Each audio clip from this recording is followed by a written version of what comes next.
Welcome to the Delaware Mortgage Rate Weekly Mortgage Market Update for the week of July 14, 2014. Hello, I'm John Thomas with Primary Residential Mortgage here to give you your update.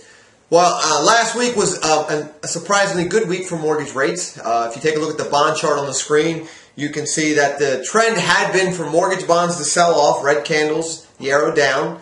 That was moving mortgage rate interest rates higher. And then the previous week on Friday after the jobs report, we formed that hammer pattern right there, which was a bullish sign. So we recommended floating your Delaware mortgage rate last Monday, hoping we got a green candle, which we did. You can see right there. So what that meant was that we switched to a bullish sign for bonds, and we were expecting bonds to improve. And that's exactly what they did last week. The green candle's up. Mortgage bonds did rally last week, did move Delaware mortgage interest rates slightly lower. Now, at the end of the week, we are still finished on a green candle, so we're going to recommend cautiously floating your Delaware mortgage rate to start the week. Now, the reason why I say cautiously floating is because we had a nice rally last week, so it could be a short-term pullback, but we are going to recommend floating your Delaware mortgage rate to start the week. If we do see a pullback, we'll quickly switch to a locking stance.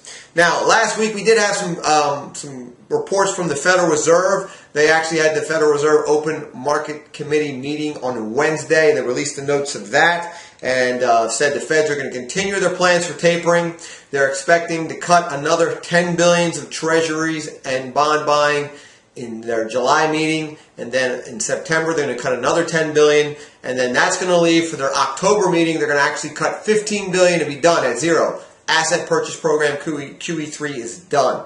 That may actually help mortgage bonds when that happens, because if you take a look at the chart on the screen, QE1 was the first asset purchase program, and you can see as that was going on, the stock market rallied. As soon as QE1 ended, we had a sell-off in the stock market. And then QE2 started, rallied the stock market. QE2 ended, stock market sold off. Now look here, QE3, the current asset purchase program, started, and the stock market has rallied. Now here at the end, in October, when it ends, previous trend says what's probably going to happen to the stock market. It's probably going to sell off in response to the ending of the program, and that would be good news for mortgage bonds, because that sell-off from the stock market moved money in the bond market. So that means even though the Feds are pulling out, we may actually see mortgage interest rates stay low if this trend holds. So we'll keep an eye out for that. We'll keep you updated. Then on Thursday, we saw the release of weekly initial jobless claims. They actually dropped by 11,000 claims to 304,000 claims.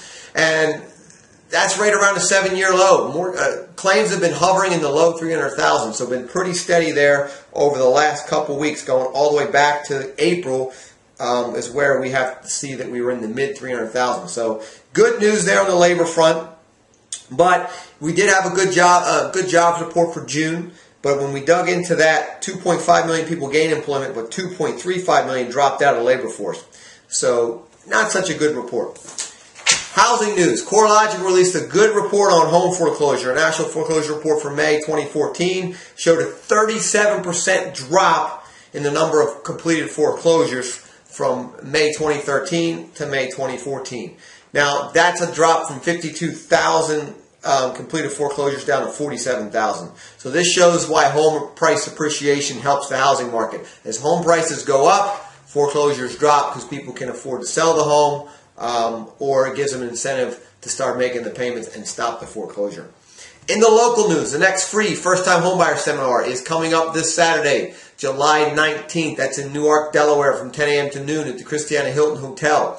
The next one in Dover is Saturday, August 16th from 10 a.m. to noon in Dover, Delaware at the Holiday Inn. Now, you can register for either one of those events, but give us a call in the office at 302-703-0727 or online, www.delawarehomebuyerseminar.com. Now, remember, those seminars are sponsored by the Neighborhood House, so you do get homebuyer counseling credit for attending those seminars. You'll get a certificate, but you have to stay till the end.